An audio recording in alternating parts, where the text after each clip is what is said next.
Hey, Gina. Yes, what can I do for you? Just saying hi. Oh, okay. Hi.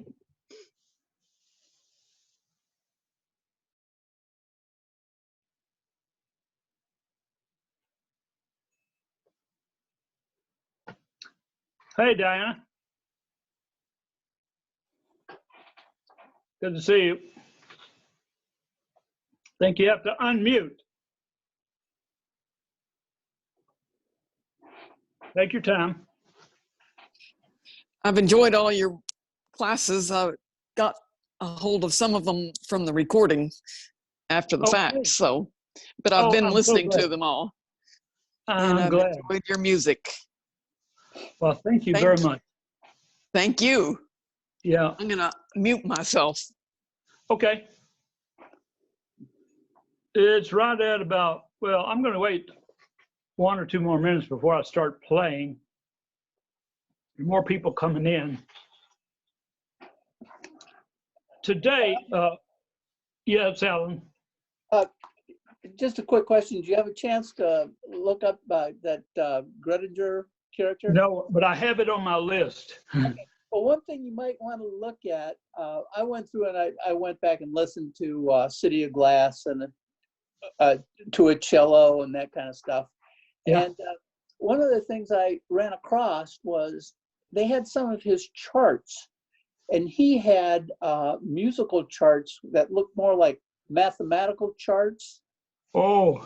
All of the relationship of the chordal structure was charted. Yes. Okay. Not measure by measure, but beat by beat, and it was in full depth. It was pretty interesting to examine that.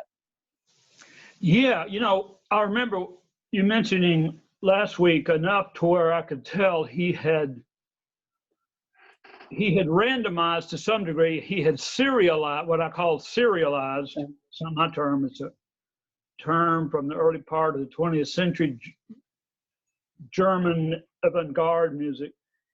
I could tell he had serialized part of it. He has created some kind of a code, and using mathematics, obviously, here in his case, to sort of determine what chords come in what order, or some kind of relationship there. The code tells him what, instead of him, he probably allowed himself some freedom of choice, but but I really look forward to checking it out. Yeah, it's kind of interesting because he was a saxophone player, and you don't see too many saxophone players like that in the big band days, except for people like Lenny Niehaus and so forth that were great composers and arrangers. But he died at 33 years old of lung cancer. Yeah. Oh, that's young, especially even for lung cancer. Yeah.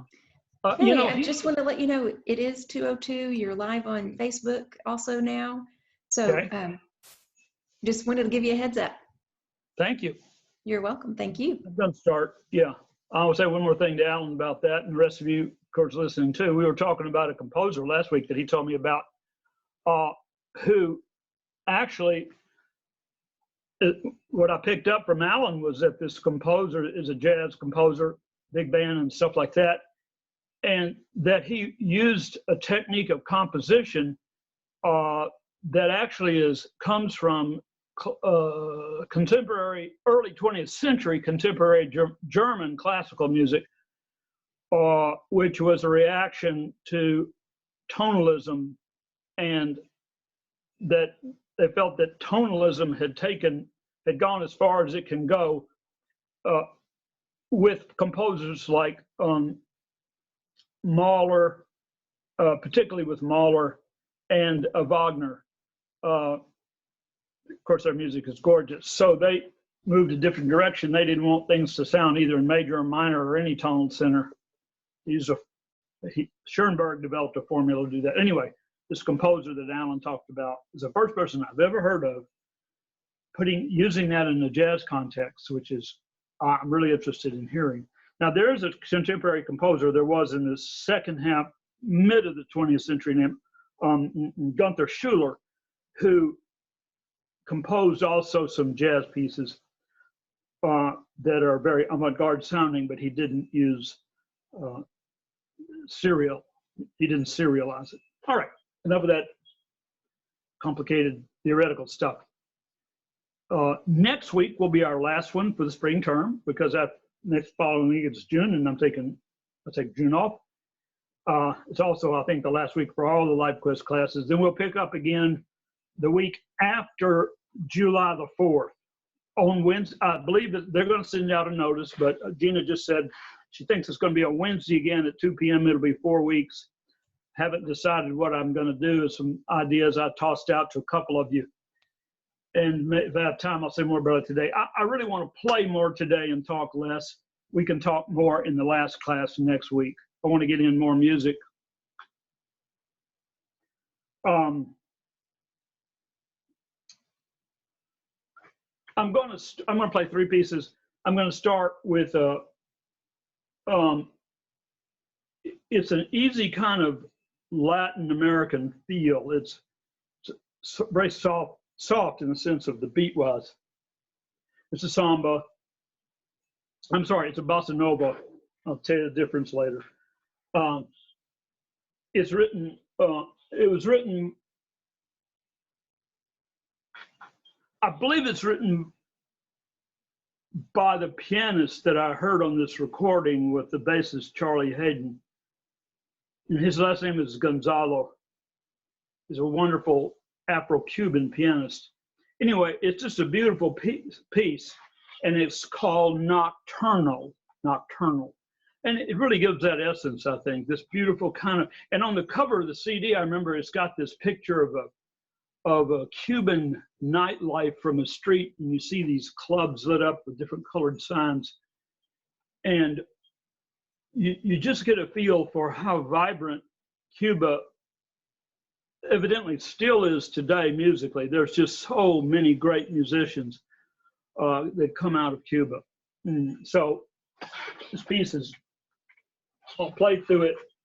I'll improvise one chorus. I'll play through it again. We'll stop. I may take a comment or two. I want to move on.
Thank you.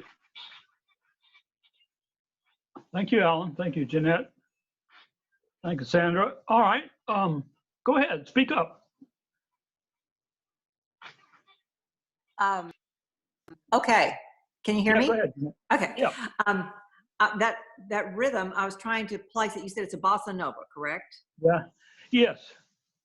Okay, and so what I'm hearing, because I'm really not, I think I've heard some bossa nova music, but I'm not real familiar with it.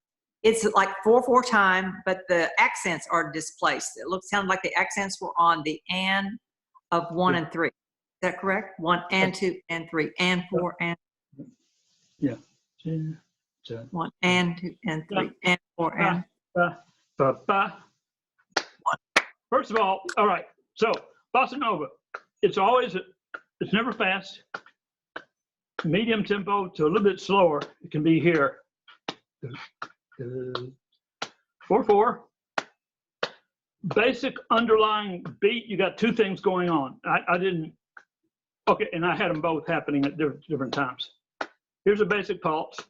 You have on the beat, and then you have off the beat. It's like da, da, da, da, Right. da, da, da, da, da. So what you have is a dotted quarter, if you want to write it out, followed by an eighth, an eighth rest, an eighth rest, an eighth, and it starts over again. In other words, you have the pulses fall on 1, they fall on the end of 2, the end of 3, the end of 4. 1 is held longer all the way into 2 to the half of 2. On the second half of 2 and the second half of the backside, we say, of 2, the backside of 3, the backside of 4, you feel the pulse again. Bump, bump, bump, bump. And I didn't strictly do that. That's why I said I played it as a softer, and I didn't want to make it, because it's got that pretty sound. I didn't want to just that to be so overt all the time.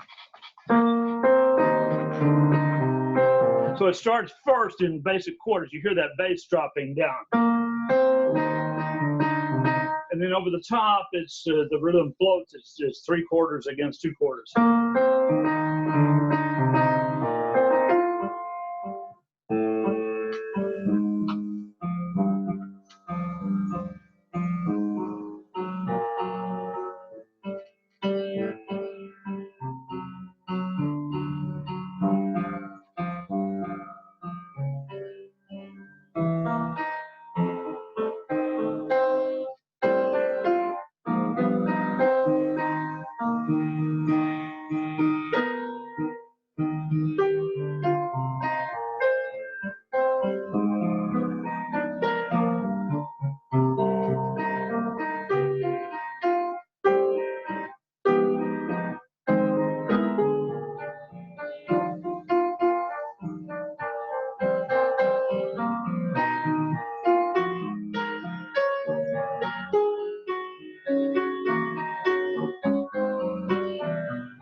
Now you could hear how I didn't play all the very few times that I play ba, ba, ba, ba, but it was underneath that.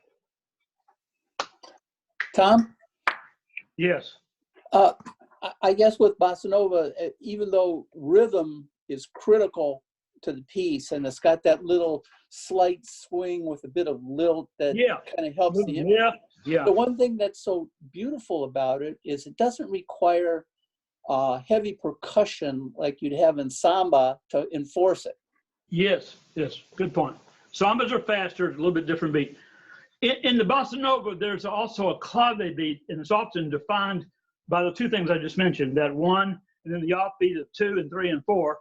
And although I played a lot of times offbeat, I avoided playing 1, and I played offbeat of 2, offbeat of 3, offbeat of 1, offbeat of 2, offbeat of 3, offbeat of 4. I played offbeat of, I might play 2 or 3 bars in a row where my left hand was just offbeat of the back side of every beat. And the left hand just might have marked steady time or floated over it. And then I'd suddenly come to the beat. And that's the release of the rhythmic, I create rhythmic tension that way. And then that's a rhythmic release by doing that.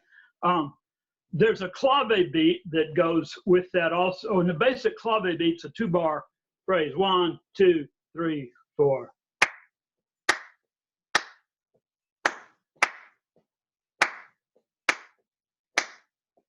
And often that we say a clave beat. Clave is a wooden stick you put them together.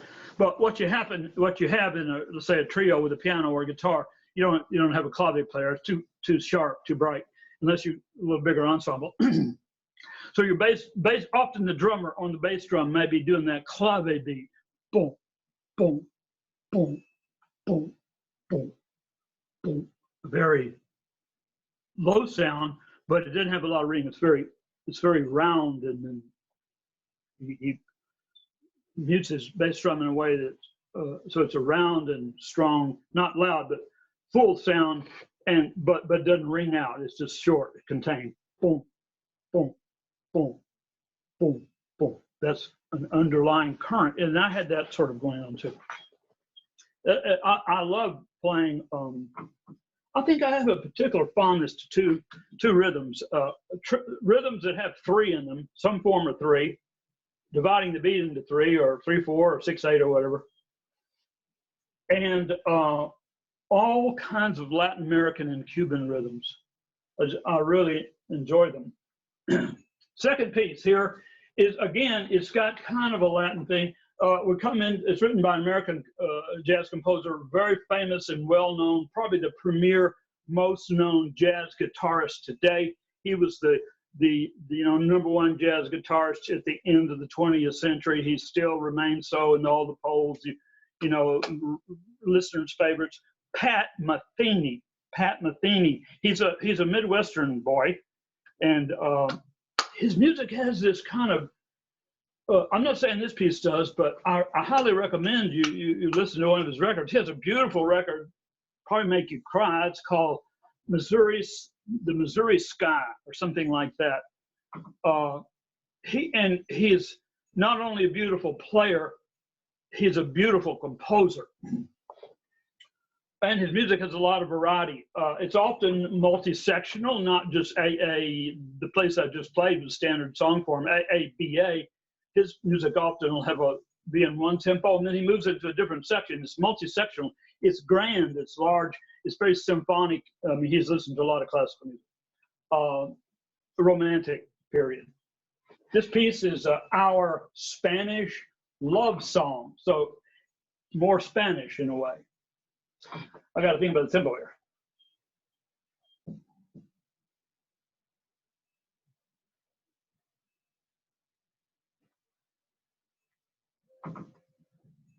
Oh yeah, okay, I hear it now.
both Spanishy influenced. One is more, the first one a little more Cuban, but you could hear samba.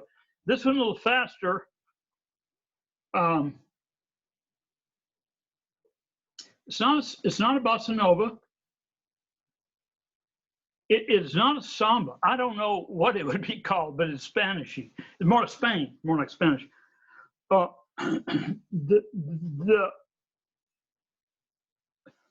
downbeat was more prevalent during the melody part, and I think during the earlier part of my solo, you felt one of every bar more frequently than I did in the first piece. Then after that, I'm sure I did. I don't remember all I did, but I began to just fractionalize the rhythm.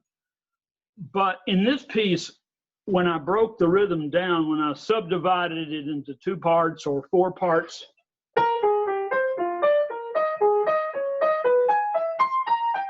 you hear how even it is. Whereas in the other piece, in the right hand, I would just kept the left hand steady but syncopated. And the other piece, I kind of floated over the top at times. So you had 2 layers of rhythm going on. I mean, and almost 2 meters, 2 different tempo. But in this piece, when I played the right hand in improvisation, whether I played single notes or faster moving notes or really fast notes, I was very evenly subdividing the beat. I played a few long phrases, but not many, to balance out a lot of shorter phrases. But I tried to contrast the shorter phrases between those that were short with moving notes that then stopped, and then others that had moving notes that moved on the beat and held and off the beat, that sort of thing.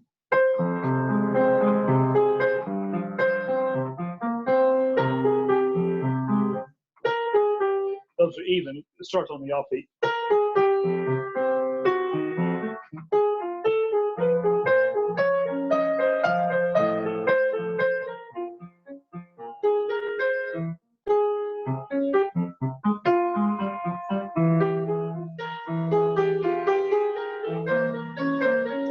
All right, so those are even. What else was I doing there? Yeah, you don't always know where I'm going to start or where I'm going to bring in a note. I mean, I don't know until I hear it. So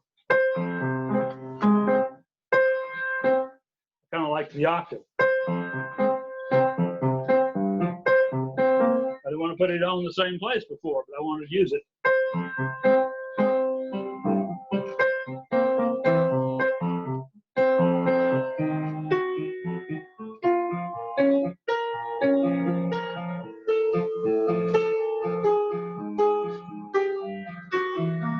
So all those notes and anticipate the next chord.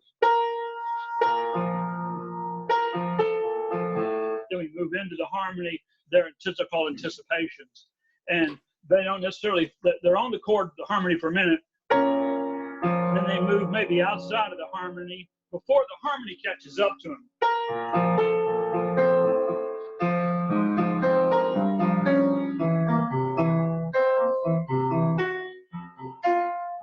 Like that. So it gets attention, and then it resolve. In those cases, I use it to resolve down a half step. And Alan has a question for you. Yeah. Yes. Oh, Tom, excuse me, this is just a chicken and the egg question. Since this all has its roots in South America and so forth, did this music evolve out of the big dance halls and social clubs and so forth, and is really written to support the social dancing and so forth, which is so hugely popular, or did it have a root of its own? Most all of the music that is Latin American in some way, Spanish in some way, and African music is all tied together with dance. It's all you don't. The two are not separated. music making was used for people to move to. It just makes you move. Not a lot of the Latin American music, Afro-Cuban music, Cuban music was played early on by any big ensemble. Small ensembles, guys just sitting together, untrained, naturally musical, passed on from generation to generation. Small little groups, various instruments, a lot of guitar early on, guitar and always some kind of percussion instrument, not necessarily drummer, conga player, bongo player, those two together. Some kind of instrument that functioned as a low tone, as a bass, usually the bass itself. And then with the guitar player and then a piano player, if there was a piano on site, a lot of vocalists at times, but there was a lot of instrumental music. But really played, where was the music found? In clubs, people at parties, birthdays, any kind of celebration, and people would dance and they would socialize, but they would dance too. So all these rhythms are really various, when we say samba, bossa nova, tango, whatever, those are dance forms. Those are dance forms. Now in Western European music, you have those early on, those of you who study music, in the Baroque era, when you have Bach particularly, or Handel, a lot of their pieces are multi-sectional, they're multi-movement, and they're suites and they're multi-movement. And each movement is a dance form, a European dance form, a minuet, a gigue, or a rondo, etc., something like that. A gavotte, exactly. And each of those has a specific beat pattern. Yeah, funny names. Now, by the time you get to Bach, and he's composing those, he just takes them so far. They're no longer really, they're not meant for dancing. They're meant for concertizing music in a hall or in somebody's home, having a little music soiree group. But they come from Western European dance forms. So, but you have much more prevalent in South American, Central American, and African music and Spanish music. These rhythms always tied to dance. Certainly they're performed as music instrumentals in concert halls where people don't dance, but they still got that. I don't know about you, but this kind of music makes me, if I'm listening to it, just makes me want to move, as does African music. But Tom, this is Robbie. I'm curious though, when I listen to Pat Metheny, generally I don't think of him as Cuban, Latin American. I think his stuff, like Keith Jarrett and folks like that, is much more concertized, as you used the word earlier, that you tend to sit there and listen. His albums are like Keith's. They go on forever, and apparently so do his performances. So do his performances. I've heard him play. You can go on YouTube and listen to Pat Metheny. You'll love his music. That's great. You're right. He's a performer, not meant for dancing. That's not to say his music doesn't move you and you couldn't dance to it. It does. But he also has a fairly spiritual. It sways. Pat says it sways. A lot of some of his music sways. Pat Metheny is famous for playing the absolute most beautiful solos. I can't think of any other player. I can think of some that equal him in terms of their solo, the lyricism of their solos. But I can't think of anybody that surpasses him. He has a tremendous, I'm sure it's very well, I'm sure he's practiced it as a kid a whole lot, but he also has some kind of innate ability. He chooses absolutely the most beautiful notes to construct his melody over whatever harmonies there are. You might not catch that at first, but if you keep listening, you say, "Oh, that's just That's beautiful. That's improvised. Yes, yes. He is phenomenal. I listen to Pat Metheny a lot to because he phrases very unusually at times, and he can play the most simple melodies just beautifully with the harmony, as well as he can play these very long, fast-moving lines that do unexpected things, and then they take you forever, and then they suddenly resolve. So if you like that, I highly recommend you get on YouTube and listen to Pat Metheny in whatever venue he comes up. I listen to him when I'm really wanting to work on this extremely melodic and lyric and beautiful melody. I don't always want to play, quote, beautiful melody, but moving on. Good observations. Yeah. All right, last piece is, I'm not going to tell you the name of it. I think some of you'll know it. Okay. Pat says, okay. She knows it. She's been hearing it all week.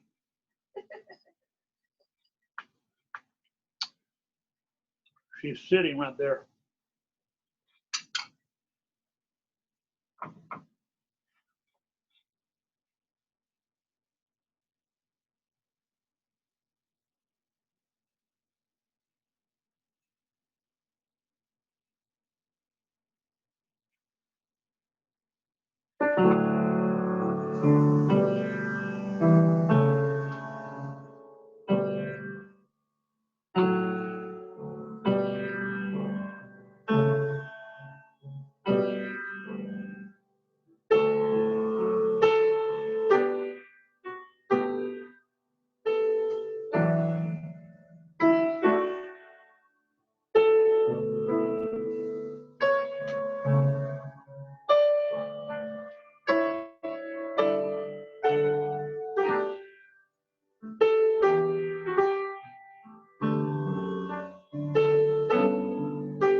Thank you. Thank you, thank you, thank you, thank you. Yeah, that's a great. Tom, I asked people to guess in the comments if they could guess what the song was, and yeah, so go ahead. What was the song? Roby guessed that it was Joni Mitchell, Clouds. Both sides Joni now. Mitchell. It's Joni Mitchell Both song. sides, yes. Both sides now. What was the name of the song? Anybody want to guess? Jeanette Both did. sides. Both sides now. Both sides now. Both sides now. Yeah. Yeah, exactly. Yeah, she was a great singer and composer. Yeah. Beautiful, beautiful stuff. Yeah. And so I just took that and did my own thing. And the more I played it, the more I found different harmony. The more I played it, the more I had different ideas. I don't know why. I've been practicing this piece all week in 3 because it's in 3. And today I suddenly played it in kind of a 4. I was going to mention that. That's what I love. You caught that. It's in, yeah, all week I practiced it in 3, and then today I just sort of was there in 4. I don't know. But, you know, it's like,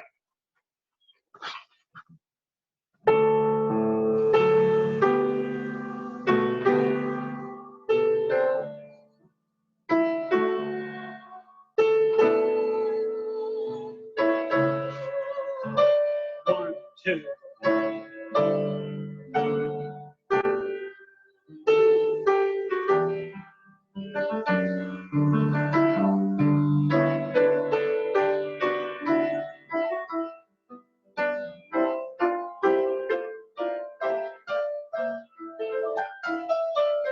One, two, three, 1, 2, 2, 3. Should have played it there. I liked it the way I did it, but 3 is better. I'll play it in 3 next week if you want.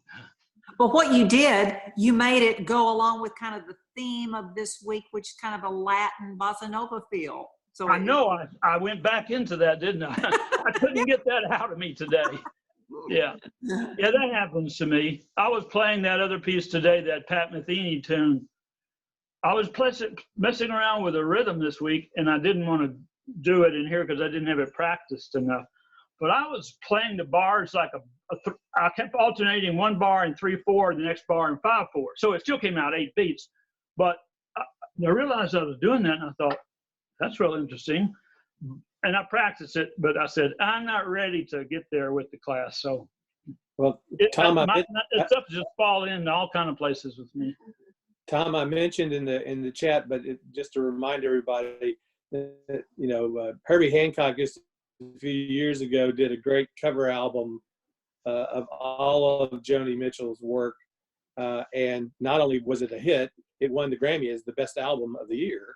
You know, here's a folky played by a jazz guy, and it wins album of the year. Yes. And I remember watching the Grammy that night, and the rockers just sort of looked at each other like, what? What? Yeah, and the way he did it is beautiful. Yeah, I've heard some of that. I downloaded some of it. It's beautiful. Anybody want to hear Joni Mitchell played by a great jazz pianist? And it's not like a lot of improvisation. You don't hear the. It's just beautifully arranged.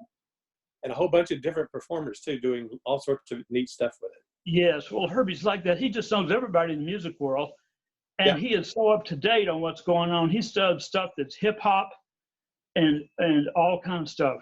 He did another album called A New York Minute. Yep. And it's had a burning album. And he's got he's got Michael Brecker on it, tenor player. And he does a Beatles, the Norwegian Wood. It's the most beautiful arrangement. It is so beautiful. Herbie Hancock, Norwegian Wood. So he's been into the Beatles. I've heard him do Stevie Wonder, everything. Other comments? I'm not going to play anymore. I just want to hear. You need to talk to me more about what you like, what you hear. I like listening. Oh, sorry, Jeanette. Oh, no, that's okay. Go ahead, Lynn. I was just going to say, I like listening. I learn more when I listen. And I enjoy it. When you listen to what I'm playing or when you listen to me talk? Both. That's a good answer. You covered all bases there, didn't you? Jeanette? Well, I was going to say that one thing I love about the way you approached that piece was I've always heard that is a beautiful song, and I've always loved that song, but I've always thought of it as a rather sentimental song. But what you did with it, you made it a still slightly sentimental and poignant, but the choices you made with the rhythm and the accents and just your general approach to it took a little bit of the sentimentality out of it and made it a little more, I don't know, a little more what, but a little less sentimental, but I like that. I like that. Not as 60ish, 70ish as she, which is where she did it from. Exactly. The kind of New York City sentimentality, past love, remembering that, etc. Right. And one more thing I'd like to add, I wonder if Joni herself would do that song differently now, because as her career went on, she's gotten more into jazz and playing with jazz players. And so I'm wondering if maybe her whole approach would be different to that now. It is. There is this most beautiful recording of her singing that song. You can hear it on YouTube with, I think, and Alan, you'll like this, it's a Nelson Riddle arrangement. So it's orchestra and it's real slow. And I mean, it was recorded about 10 years ago. And her voice is still quite nice. It's warmer, more mature. I don't know about you, but it just breaks my heart when I listen to it, the way he's arranged it. So beautiful. Nelson Riddle was a very famous arranger. He did work for TV, he did work for movies, he did work for bands. And he was a great arranger of all instruments, combining strings with big band and all that. Nelson Riddle. He did composing and arranging for movies. He did a lot of Frank Sinatra stuff too, I think. I think you're right, Alan. Yeah. I want to hear from a couple of other people that I never hear from, so I'm going to call on you, Sandra. You say something. Unmute your mic, Sandra. Unmute your mic. The reason I'm taking this class is because I was listening to some of my CDs, some jazz CDs, and I thought, I don't understand jazz. And so but I could see somewhat of a similarity between classical music and jazz, especially the repeating of the theme or whatever you call that. And so that's why I'm taking it, so I can learn something about jazz. Yeah, and have you? Yes, I have. And has your learning helped you to appreciate it more or understand it more? So when you're listening, you hear things you didn't hear before, and that's attractive to you. Yes. Good. That's the whole idea. Yes. Yeah. Joe Paulus, your turn. I knew you were going to count on me. I will say what I've said before. I love to listen to you play. I don't know that I'm as interested in the intricacies of the music, because I do pick up some of it, but I love to listen to you play. So that's why I'm taking this class. Hey, that's the bottom line right there. Yeah, I listen to people because I love to hear them play. But as a musician, then I say, well, I want to know what they're doing, so that I really feel that too in me, but I've got to find a way to bring it out. So I got to listen to what they do.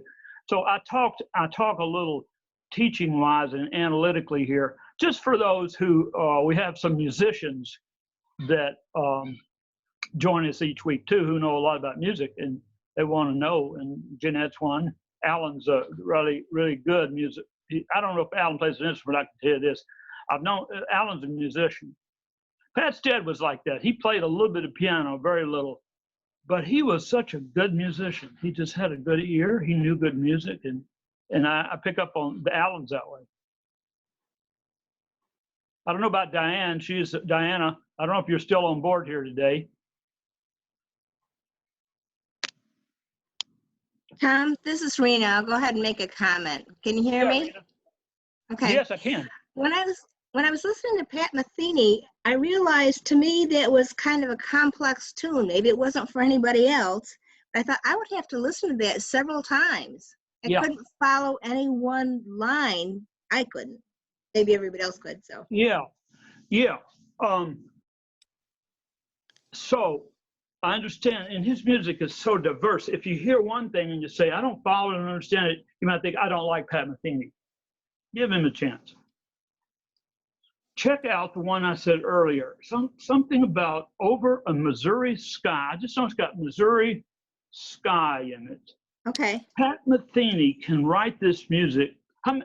If any of you are familiar with the early 20th century, mid 20th century classical composer, he's called a very Americana composer, Aaron Copland. Oh yeah. Oh yeah. Oh yeah. Yeah. Pat Metheny, in his own musical style, for me, often captures that same. It doesn't sound necessarily like Copland, but he captures the essence of really mid-America, the center of the whole of America. He's just in tune with that. Now, I think it's so because I think he comes from Kansas City or from somewhere in mid-America. That may be why he does, but he has got it. Just like Copland was able to capture this essence of the 1930s, the 1920s, the 1940s in his orchestral works, in his piano vocal works. Yeah, Gina's nodding her head, and you know Aaron Copland. That's great. I do. Yeah. Oh yeah. I'm going to stop the recording Yeah. on Facebook, but if you want to continue to take questions in the class, I'm just going to stop the recording for now. Okay. I'm going to say goodbye. I'm going to thank you, Rena, for your comments too. You're very observant, Rena. You know, Pat Metheny to you might be like, did you love Bill Evans the first time you heard him? Oh yes.